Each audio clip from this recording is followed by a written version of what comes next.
Olá, hoje nós vamos falar um pouquinho sobre a evolução, as finalidades, a regeneração do homem e da sociedade pela educação. E vamos fazer uma análise sobre 4 aspectos da evolução. Primeiramente, da Terra, criada há bilhões de anos. A Terra ela foi se formando, foi se modelando, foi se mudando de acordo com as leis da natureza. No começo não tinha vegetação, não tinha animais, não tinha nada.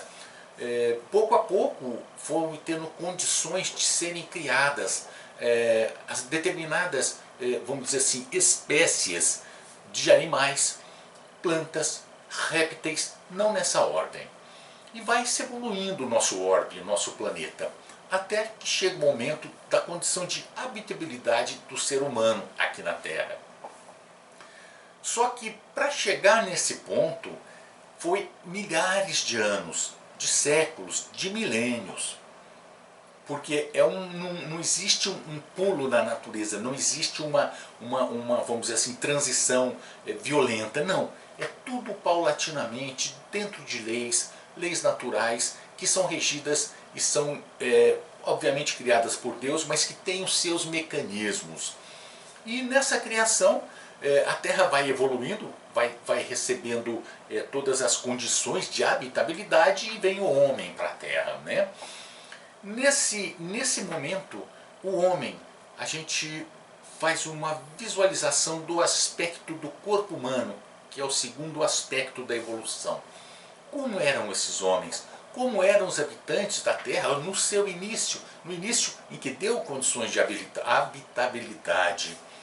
Obviamente que eram seres que estavam mais próximos da animalidade do que da humanidade. Seres violentos que viviam no campo, viviam no meio do mato. E pouco a pouco eles foram buscando as cavernas para se protegerem do tempo e dos animais. Mas o aspecto físico era um tanto quanto grosseiro. O cérebro muito pequeno, que ainda não estava desenvolvido. No decorrer dos milhares de anos e dos milênios, etc, etc, o cérebro humano foi se depurando, foi se como que aperfeiçoando. Hoje não é como era. Hoje nós temos condições aí cerebrais que a gente fica como que pasmo com o que o cérebro humano, o que a mente humana, o que o ser humano pode criar hoje. No terceiro aspecto, nós temos a evolução do espírito intelectualmente. No caso da evolução do espírito intelectualmente, nós podemos notar que no decorrer dos milhares de anos, desde a antiguidade até os nossos dias, o progresso que foi criado pelo próprio homem.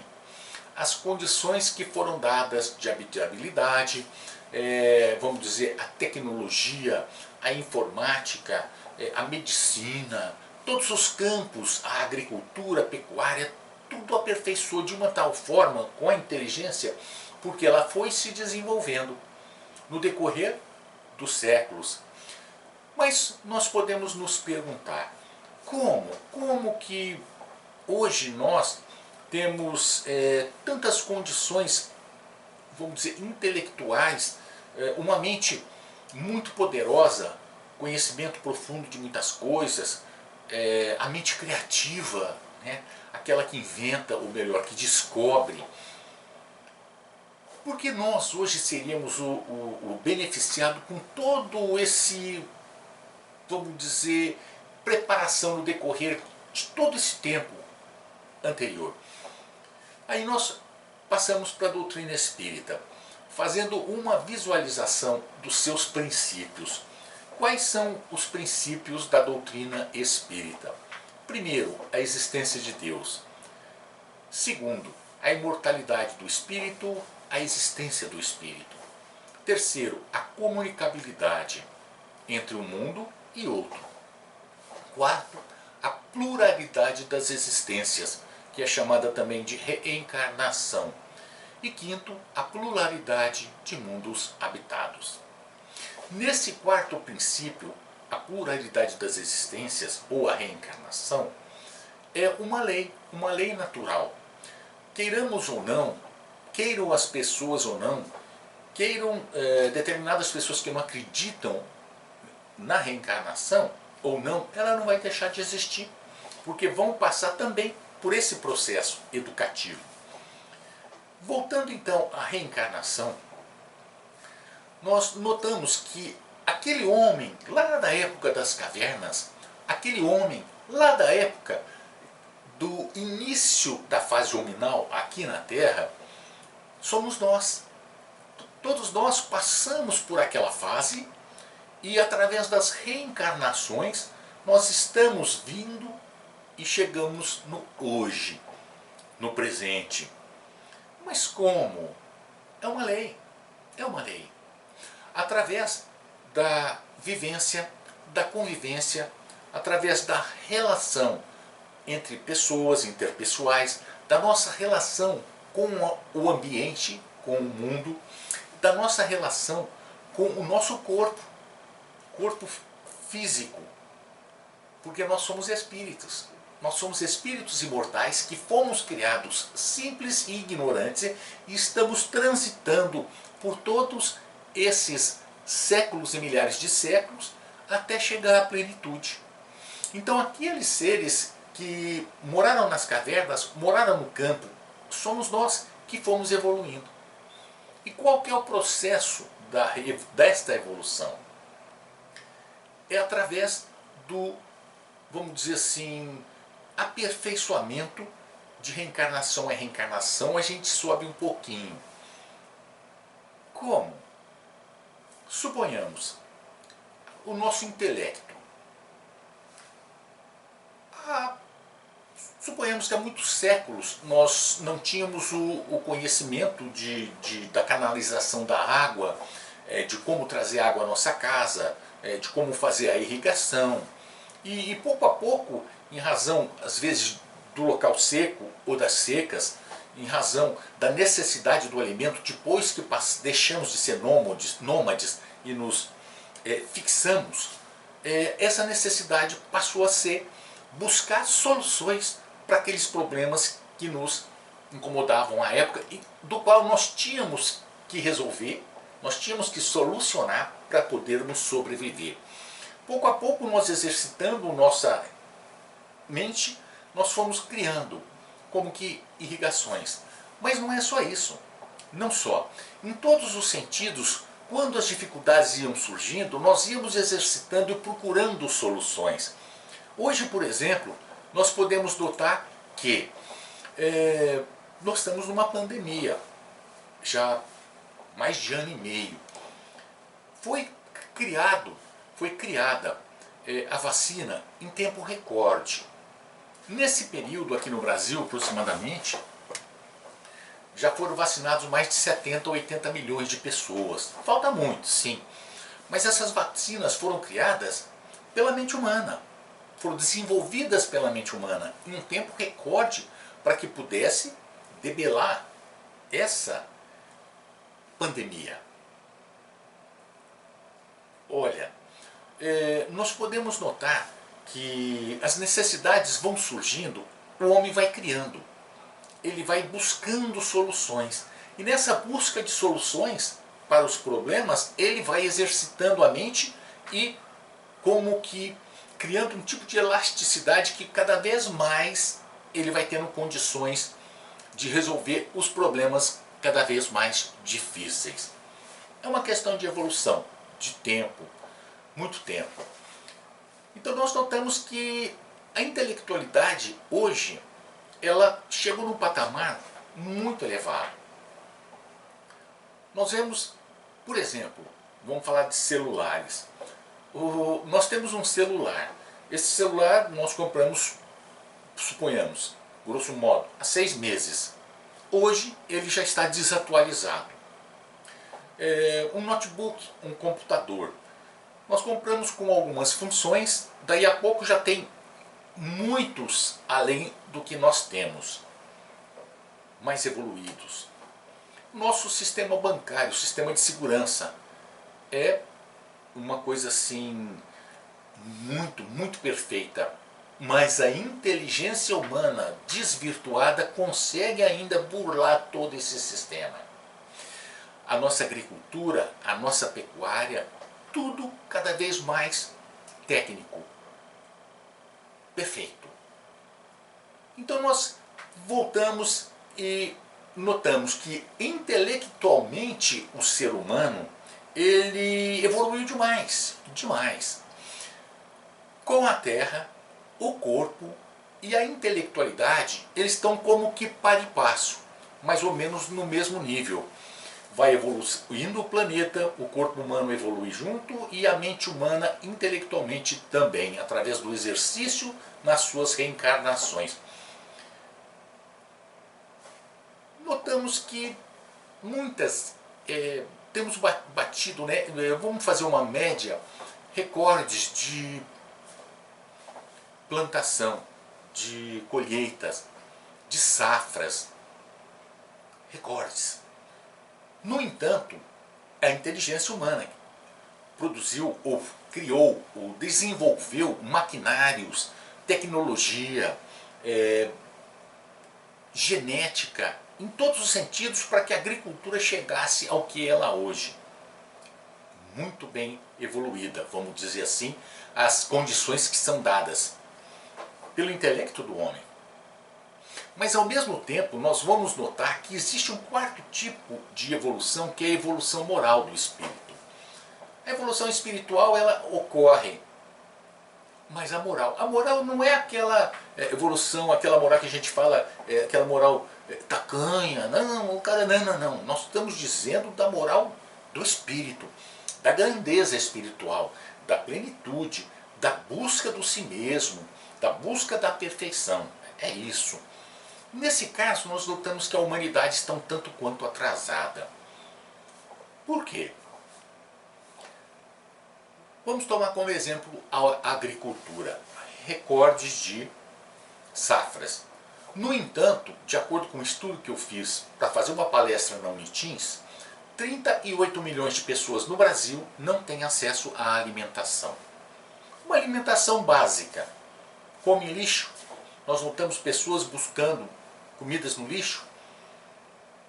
Salvo engano, Santa Catarina, as pessoas comprando osso ou sendo distribuído para que eles pudessem comer.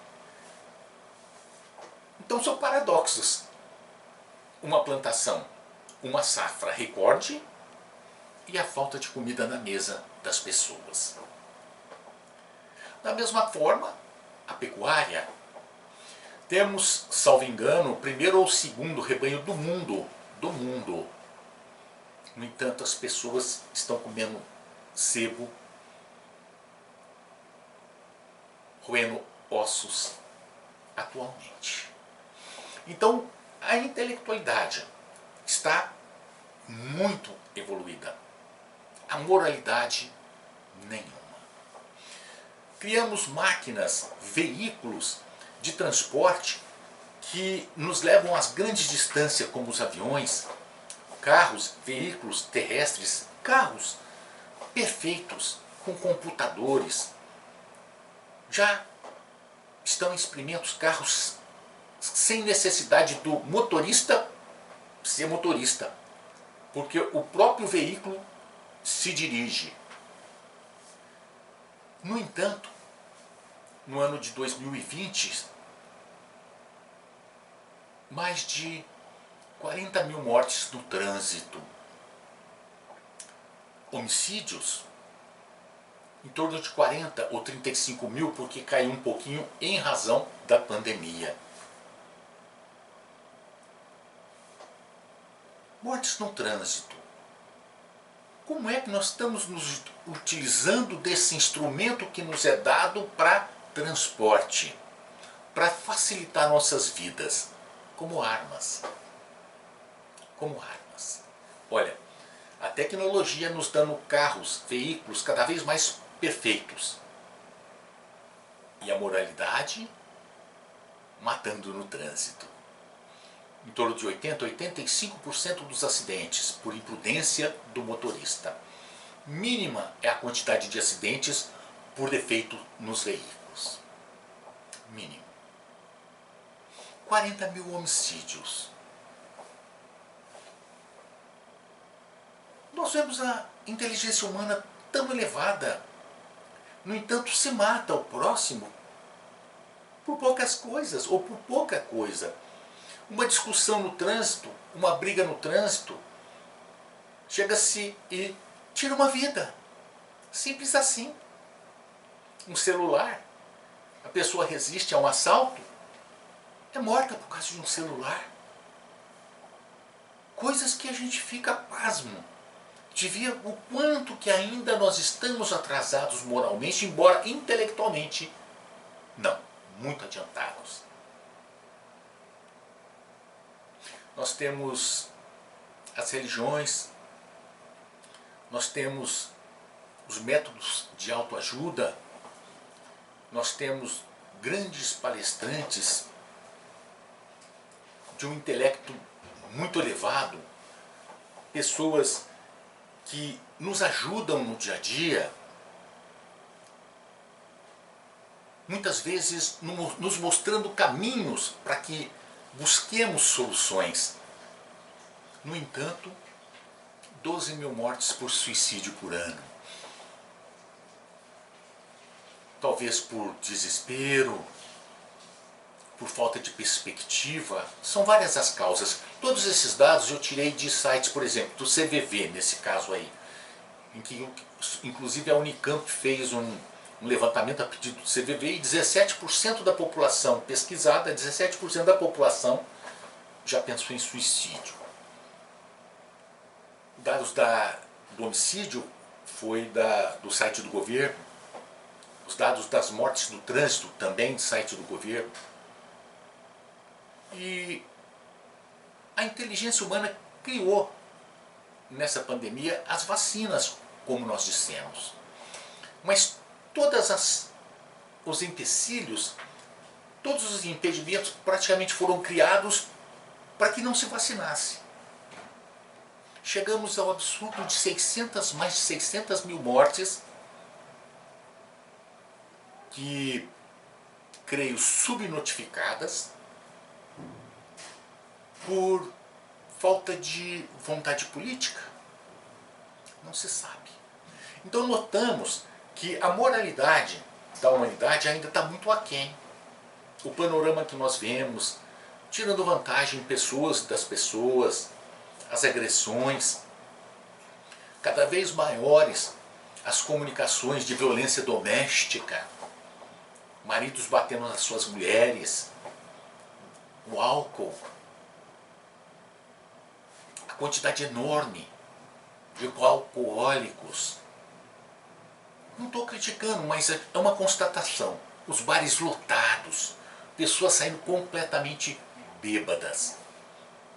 Não há pouco tempo, aqui na nossa Alameda, eu indo com a Leia lá na praça, para poder ver os gatinhos, porque ela cuida dos gatos da praça, e o rapaz passa numa velocidade tremenda, numa Alameda em que morre na praça. Eu peguei e fui pro lado, porque ele foi fazer a rotatória. Eu falei: moço, olha a velocidade que o senhor está vindo. Tem crianças nessa quadra, tem animais. Ele estava bêbado. Ele estava bêbado. Não, eu estou respeitando as leis. Eu falei: nem vou falar mais nada. Completamente embriagado na direção. Não é um crime? Então a gente vê que a humanidade, embora inteligente, ela está perdida em si mesmo. Divaldo diz que, eu não sei qual dos pensadores diziam que o homem tinha perdido o endereço de Deus. E Divaldo nos diz que um outro pensador afirma que, na verdade, hoje o homem perdeu o endereço de si mesmo. A humanidade está completamente perdida. Numa época de transição, como nos explica a doutrina espírita. E aí a gente fala: mas Deus, cadê Deus? Deus está aí, está no leme de tudo, só que Ele nos dá o livre-arbítrio, a responsabilidade pelos nossos atos. E em razão desse caos, os que plantam o caos vão ainda ter o retorno, porque tiraram as leis, não respeitaram as normativas divinas. Então automaticamente eles vão ter que repor as coisas nos seus devidos lugares. Tirou, tem que colocar. Com esse método pedagógico de Deus, que se chama dor, a humanidade pouco a pouco vai se evoluir moralmente também. Não é a lei de Talião. É a causa e o efeito. É uma coisa da física. É uma coisa, vamos dizer assim, científica. Simplesmente é a causa e o efeito. Todo efeito tem uma causa.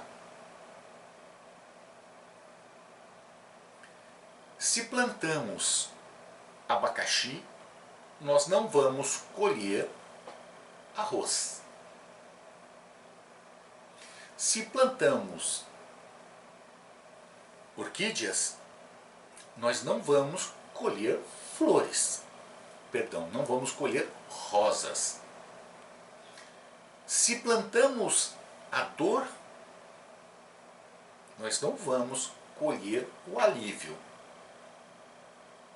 mas na mesma proporção a dor. E essa lei natural da reencarnação faz com que pouco a pouco a humanidade vai se educando moralmente pelo método pedagógico de Deus, que é a dor. Por isso que Deus nos mandou vários emissários, e o maior de todos eles, Jesus, para nos dar a técnica de vida. Olha que interessante, 20 séculos depois, 21 séculos depois de Jesus, a humanidade continua perdida em si mesma, embora com todos os ensinos que ele deixou. Mas pouco a pouco a humanidade vai aprendendo. Por exemplo, a transição planetária, nós estamos em transição. Nessa transição, aqueles espíritos que não se adequarem à psicosfera da Terra vão ser levados para ajudar na evolução de outros planetas. Quinto princípio, pluralidade de mundos habitados. Ora, ou só a Terra tem habitantes, só a Terra tem vida? Obviamente que não. Então, a partir do momento em que nós colocarmos o Evangelho de Jesus na nossa vivência diária, nós vamos pouco a pouco buscando e crescendo também espiritualmente. Aí nós estaremos no mesmo nível de evolução da Terra, do corpo humano, da intelectualidade e a moralidade. São as duas asas que são batidas. Essas duas asas, elas necessariamente têm que ser acionadas para que a gente consiga alçar grandes voos. O Evangelho de Jesus nas nossas vidas. O Evangelho é a nossa receita. Cristo é o nosso guia, é o nosso modelo. Basta que o sigamos. É fácil? Não, não é fácil. Mas nós temos exemplos na humanidade que nos mostram que a partir do momento em que nós nos propomos a fazer as modificações necessárias, nós conseguimos. Basta querermos. Por exemplo, Francisco de Assis, um jovem de família rica, foi para a guerra. No seu retorno, ele estava muito doente, quase que perdeu a vida. De repente ele como que vê e sente que não era aquela vida que ele queria. Não era aquilo. Embora todas as condições financeiras, todas as condições materiais que ele tinha, não era aquilo que ele queria. Ele não estava feliz. E ele distribuía as coisas do pai dele, aí deu um maior problema. Ele foi levado ao cardeal da época, o pai falando, esse moço está doido, cardeal. Voltou da guerra, ele ficou meio... E falou pro Francisco, né, olha aí, nem essa roupa que você tá é sua, eu que te dei. Aí ele pega e tira aquela roupa, dá um manto para ele lá que estava no latão de lixo. A partir disso, Francisco de Assis conhece, todos nós conhecemos a sua história. O quão grande ele foi. Ele, com 40 anos, 40 e poucos anos, teve um problema na vista, precisou vazar os 2 olhos dele. Da mesma forma, nos seus ouvidos, precisavam ser furados com ferro quente para praticamente acabar com a infecção. Não só Francisco de Assis, muitos outros que vieram, vamos dizer, dentro da seara espírita. Francisco Cândido Xavier. Existe exemplo maior do que Francisco Cândido Xavier? Esse grande homem que veio à Terra como missionário de Deus, como mensageiro de Deus, trazendo consolo àquelas mães desesperadas pelas perdas, entre aspas, de seus filhos, porque eles continuam vivos. A vida de Francisco Cândido Xavier não foi nada fácil. Chico sofreu demais. Problemas físicos, agressões morais, incompreensão no começo mesmo de sua família. Grosso modo, ele comeu o pão que o diabo amassou e saiu da vida física de uma forma, vamos dizer assim, grandiosa. Um grande espírito. Mas não só na nossa seara, vamos dizer lá no catolicismo, a Irmã Dulce, na Bahia, Divaldo Pereira Franco, espírita, Irmã Dulce, católica. Nós podemos ver vários movimentos das igrejas protestantes também em prol do seu próximo. Notamos muitas pessoas de várias denominações religiosas, filosofias, doutrinas, que buscaram trazer para a humanidade seus exemplos para que a humanidade evoluísse e crescesse. E o maior de todos os exemplos foi Cristo. Para dar uma lição de simplicidade, ele nasceu numa manjedoura. Ele não tinha um travesseiro para recostar sua cabeça. Foi carpinteiro junto com seu pai, nas lides do trabalho da madeira. Aos 30 anos ele sai de sua casa em Nazaré e vai para Cafarnaum. A partir disso ele busca os seus apóstolos, um a um, os convida e todos aceitaram. E hoje nós sabemos o que é Jesus nas nossas vidas e o que foi. Mas não basta sabermos o que é e o que foi Jesus. Nós temos que vivenciar tudo aquilo que ele nos passou. Então não nos faltam exemplos, mas nós vamos dizer, mas eu não sou Jesus, eu não sou Francisco de Assis, eu não sou Chico Xavier, Irmã Dulce, eu sou eu mesmo. É isso.